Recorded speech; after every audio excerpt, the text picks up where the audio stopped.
JTC is on the move. What's going on, guys? It's Pastor Paul once again from SetFree Ministries. What you're about to see is the collaboration once again between SetFree and JTC. JTC or SetFree. Either way, doesn't matter. We're all on the move. We're all on the move together. But what we are talking about in this conversation is about the power to yield.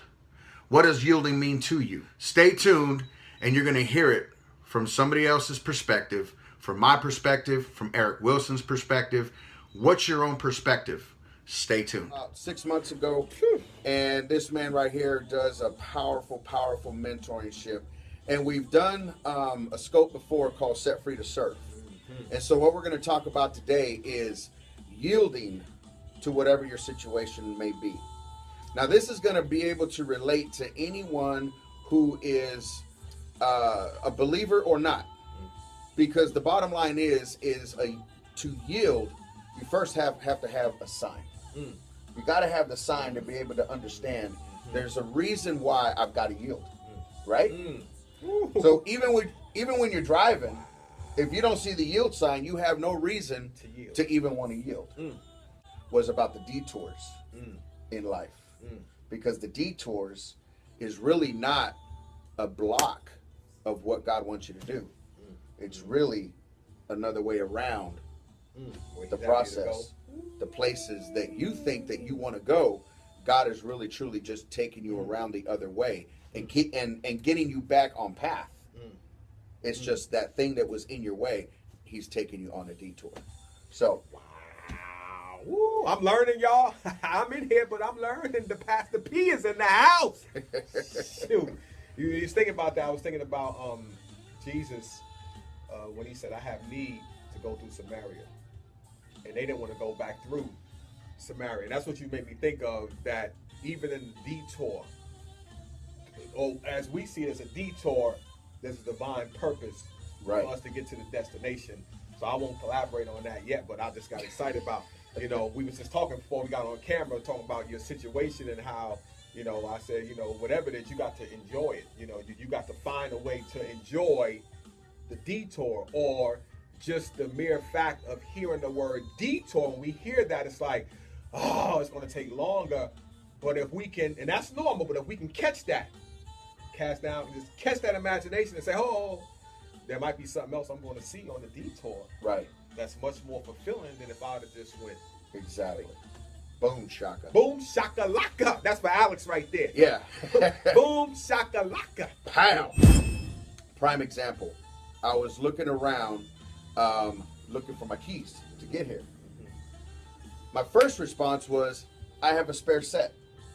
My second response was, I still want to find my original keys.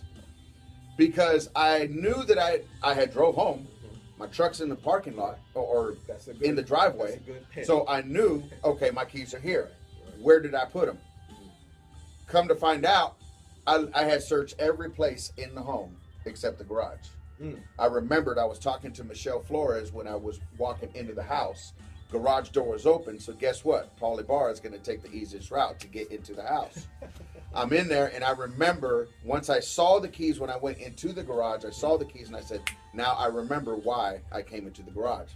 But what happened was I had to stop for a minute, get away from the frantic mess, and say, okay, where would I have left the keys, and where have I not looked? So I had to yield. Because if I would have kept racing, the thing that happens is when we get an idea, or God gives us a revelation about something, right away, we're like a bullet out of a gun. Boom, we're gone. And that's what he wants us to do. But at the same time, if we're going so fast and we don't understand that he's the one who shot the gun, we're just the bullet, he knows exactly where he wants to aim us. But sometimes we have to be able to sense and understand, okay, hold up, I have to yield for about 2 seconds right now, and I've got to understand, where did I leave my keys? And that was the bottom line this morning, and it was funny because I'm like, this is exactly what we're going to talk about today. So in the yielding, then you had to exercise some unplanned work and you're thinking to stop and say, where did I put these keys at? You had to backtrack. So even that, you backtracking, okay, what was the last thing? Okay, I came into the garage, okay, I was talking to Michelle, okay, boom, boom. Even that, if we catch it, is just exercising our thinking. Right. We just, at that moment, don't feel like exercising thinking for that, because it's like, where's the keys at? I should have them. But when you think about it, if we want to call it that, it's a little bit of extra training.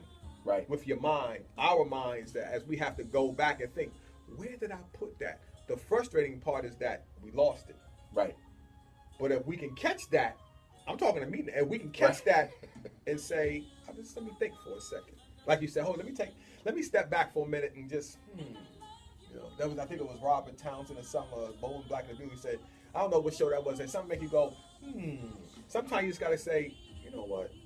Because the one thing I do know, the more we stress out, you ain't never gonna find it. Okay, y'all, you have heard it firsthand from two different perspectives. Whatever your perspective is, we'd like to see your comments down below. One more thing, in a couple weeks, we are going to continue these types of series. We are broadcasting through YouTube a JTC and SetFree collaboration of different topics, different points, different things that happen in our lives from a biblical perspective and a practical. We've got part 2 coming up of this conversation. You'll have to see it in the next few days. God bless you.